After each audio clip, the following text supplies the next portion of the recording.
as I said earlier, like this is a year of international baseball, and now we have all these new teams that are kind of entering the fray.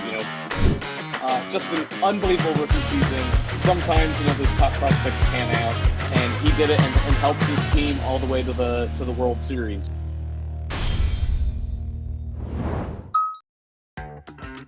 Number 5, the World Baseball Classic. It's the Czech win against China, the 9th inning home run from Martin Muzik to win the game. It guarantees them 2026, but really, this is global baseball.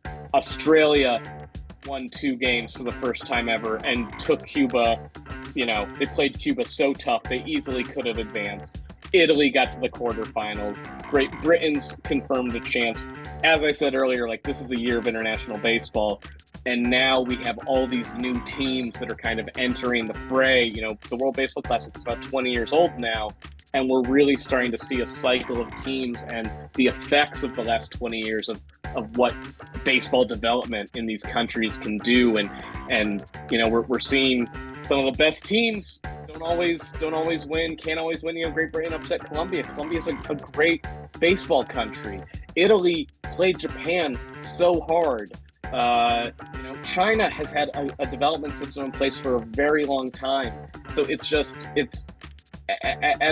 a baseball fan, it's just great to see all these things happen, to see all these great games, see all these new players get introduced. And I still think about these games constantly because to me, it just says the health of baseball going forward is in a really good place.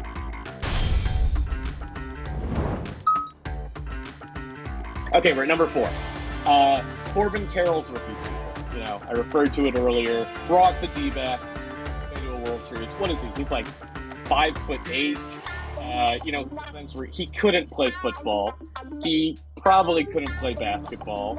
Maybe he could play hockey, but he is a sport that allows him to be himself, a great defender, a great hitter. In a year where Mookie Betts had such a phenomenal year, Ronald Acuna Jr. had such a phenomenal year. There's even talk for a while that Corbin Carroll could have won the MVP. What did he have? 25 home runs, 54 stolen bases, hit 285.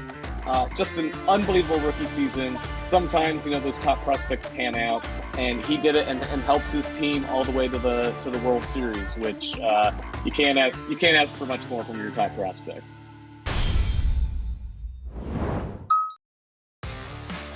Number 3 moment for me was Adolis Garcia's grand slam in Game 7 against the Astros.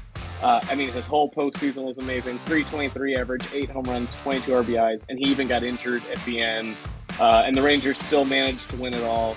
But that home run, I thought, was just such a huge moment for a player having just the greatest postseason this side of, I guess, Randy Arozarena a couple of years ago. And then before that, you have to go back to Carlos Beltran in, 2007, 2008, something like that, when he was with the Astros. So I was blown away by Adolis Garcia, and for him to hit that grand slam in Game 7. Game 6, he was 0 for 4 with 4 strikeouts. For him to bounce back and have basically the shot that ended the Astros season, I thought was just such a great moment, such a killer moment for a guy just going absolutely red hot for the postseason. I love. He was just too good, man. He was just too good. I enjoyed him so much. And yeah, who knows, if he stays healthy through the World Series, maybe he wins instead of Seager. Listen, Seager had an amazing postseason too. And I easily could give that to, but I don't know, there's something about what Garcia did that just really, really stood out to me.